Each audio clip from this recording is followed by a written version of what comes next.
নমস্কার বন্ধুরা, সুমনা লাইফস্টাইল ব্লগে তোমাদের অনেক অনেক স্বাগত আর অনেক অনেক ভালোবাসা দিয়ে আজকের ভিডিওটা শুরু করছি। আশা করি তোমরা সবাই ভালো আছো, সুস্থ আছো, কিন্তু আমরাও কিন্তু বিন্দাস আছি। সকালবেলা উঠেই আজকে কাজকর্মে লেগে পড়ছি, কিন্তু অনেকটা বেলা হয়ে গেছে জানো তো।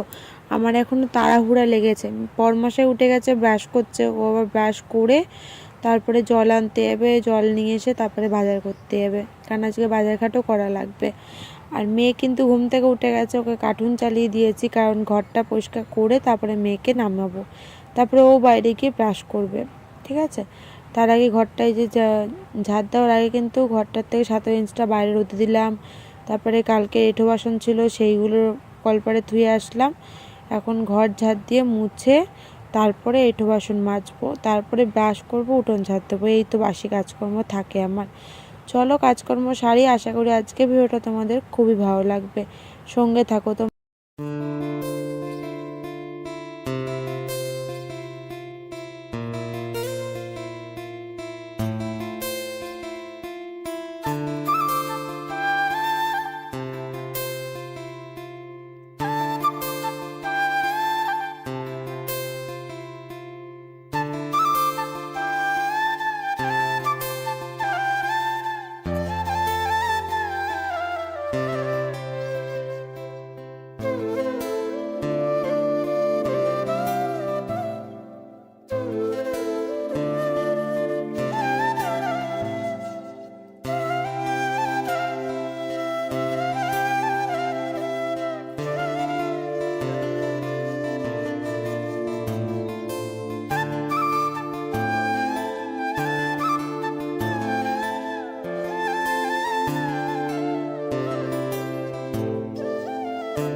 তো ওদিকে দেখলে তো আমার বাসন ধোয়া হয়ে গেছে, সেটা ঘরে ধুয়ে তারপরে এখন উঠোন ঝাড় দিয়ে নিচ্ছি। ব্রাশে মাজন নিয়েও বের করে নিয়েছি, কারণ একবারে ব্রাশ করে নেবো, তারপর আর কি বাসি জামাটা ছেড়ে নেবো, ঠিক আছে।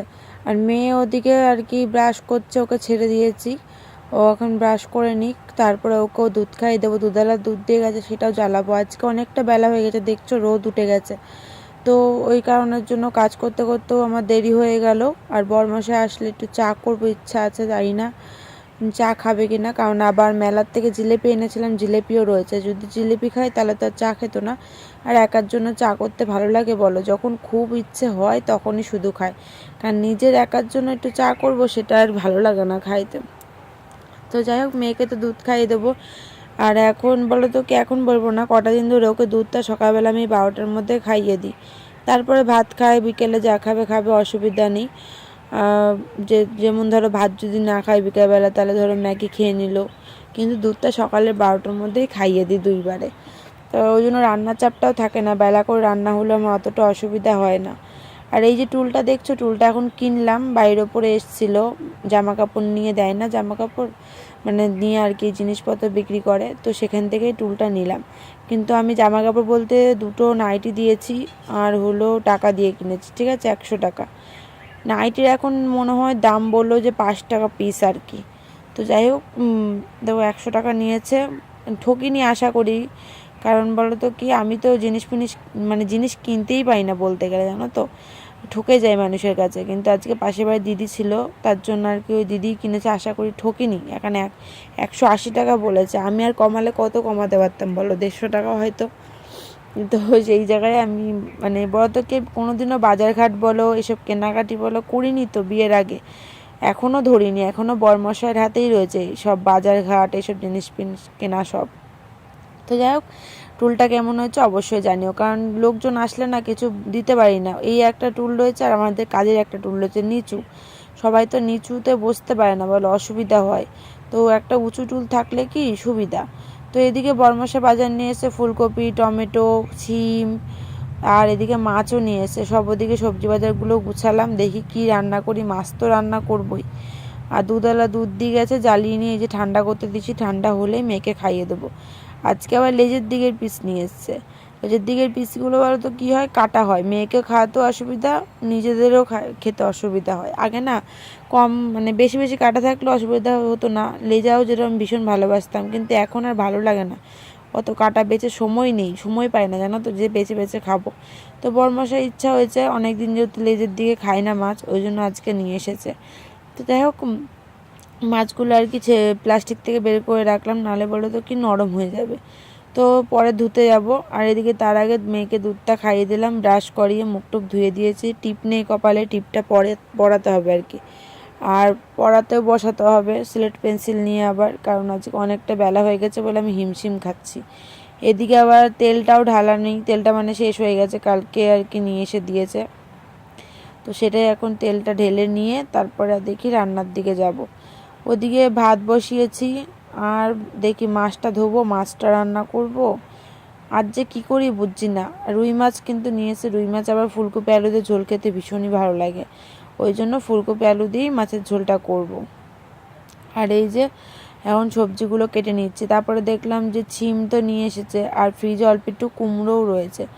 অনেক দিন আবার বড় বড় করে সবজি কেটে পাঁচমিশালি তরকারি, যেরকম বলো নিরামিষ তরকারি আর কি করবো, অনেক দিন করি না, খাওয়াও হয় না। তো ভাবছি মাছের ঝোল করবো, একটা নিরামিষ তরকারি বানাবো। তো সেজন্য দেখো কুমড়ো কেটে নিয়েছি একটু বড় বড় করে, আর এদিকে ছিম কেটে নিচ্ছি, এর মধ্যে দেবো আলু। 3 পদ দিয়ে যেহেতু রান্না করতে নেই, একটা একটুখানি শাক ফেলে দেবো, তাহলে 4 পদ হয়ে যাবে আর কি হিসেবে। টমেটো তো দেবই, তাও আর কি। যাই হোক, ভাগে ভাগে সব ভেজে নেব। ভাগে ভাগে ভেজে নিয়ে তরকারিটা করলে না জাস্ট অসাধারণ হয়। আর সব মিলিয়েও ভাজলেও করলেও ভালো হয়, কিন্তু আজকে আবার আলাদা আলাদা করে ভেজে নিচ্ছি। প্রথমে ভাজলাম ছিম, তারপরে কুমড়ো, এখন ভেজে নিচ্ছি আলু। ঠিক আছে। আর মশলার মধ্যে কিছুই না, আদা জিরে লঙ্কা বাটা দিয়ে এই যে নামিয়েছি নিরামিষ তরকারিটা। অবশ্যই কমেন্ট করে জানিও কেমন দেখতে হয়েছে। কিন্তু বিশ্বাস করবে না, নিজে রান্না বললে না, রান্নাটা ভীষণই স্বাদ হয়েছে। আর এদিকে মাছ ধুয়ে কেটে নুন হলুদ মাখিয়ে এখন ভাজা শুরু করে দিচ্ছে। এদিকে ফুলকপি আলুও কেটে নিয়েছি। চলো, মাছের ঝোলও ওরকমই, আদা জিরে লঙ্কা পেঁয়াজ, এটা শুধু পেঁয়াজ যাবে, যেমন নিরামিষ তেমন পেঁয়াজ যায়নি, ওই জন্য আলাদা করে পেস্টটা করতে হয়েছে। আর এদিকে কালকের ওই যে মাছের ডিম বলছি, এমনি ডিমের বড়া দিয়ে ঝোল করেছিলাম, সেটাও একটু বেঁচে রয়েছে, মিলিমিশে হয়ে যাবে সব দিয়ে খাওয়া। তারপর রাতের চিন্তা রাতে। আর এদিকে দেখো মাছের ঝোল ফুটছে।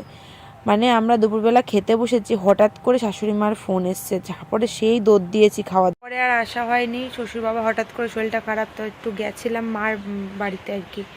তো শরীর খারাপ বলতে কদিন ধরে কীর্তন করেছে, গাড়ির হাওয়া টাওয়া পেয়েছে, জ্বর এসছে জোর, প্রচণ্ড পরিমাণে জ্বর, এই আর কি। তো জলপট্টি দিয়ে আসলাম, মাথাটা টিপে দিয়ে আসলাম, মাথা যন্ত্রণায় বাবার ফেটে যাচ্ছে। তো মা রয়েছে এখন, আমরা একটু বেরোবো বলে এসেছি, এখন হলো বৌদি বাড়ি যাবো, বলেছি কোনো অসুবিধা হলে আর কি ফোন করতে। এখন দেখে অনেকটা ভালো রয়েছে, আর রাত্রেবেলা মনে হয় মামার দোকান থেকে ওষুধ কিনবে, আর আমরা চলেও আসবো গিয়ে।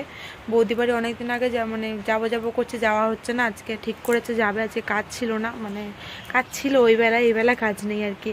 তো যাবে বলে রেখেছে, ওই জন্য যেতে হবে। আর এই যে আমার মেয়ে ঘুমিয়ে পড়েছে, তো আমি রেডি হয়ে পড়বো। আর বাবা স্নান করে আসলো, রেডি হবে, আমিও রেডি হব। মেয়েকে তারপর তুলে নিয়ে রেডি করে চলে যাবো, ঠিক আছে। কারণ সারাদিন ঘুমায়নি, তো এখন যদি না ঘুমাই, তাও অনেকক্ষণই হয়েছে, 15 মিনিট হয়েছে ঘুমিয়েছে। এখন এইটুকুনি সময় যদি না ঘুমায়, গিয়ে জ্বালাতন করবে, চিৎকার দেবে, থাকতো না আর কি। তো চলো সব কিছু শেয়ার করব, সঙ্গে থাকো। হ্যাঁ চলো রেডি হয়ে নি। তো বাবার সম্পর্কে আর কিছু বললাম না, বাকিটা থাক, যেটুকুনি দরকার বলা সেটুকুনি তোমাদের সাথে বললাম, ঠিক আছে? চলো পরে আসছি।